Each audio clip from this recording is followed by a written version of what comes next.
Hi, it's me again with Corel Draw Tips and Tricks, and somebody sent me this image off Facebook and they can't get rid of the white because when they delete it, it's got a black background. The whole image is black, but they've got white on top of it. The easiest way to do this is to select the image, left click, right click, and he's got his drawing tool on half of a point. I'm going to change it to a hairline just in case he wants to know how to cut it out.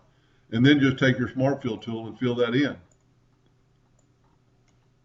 Then left click, right click, and the same thing.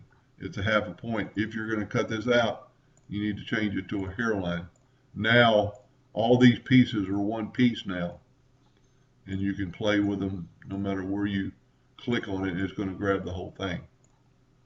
I've done several videos like that, but this one's a little bit different, so I thought I'd go and do it. Hope that helped a little bit. Thank you for watching.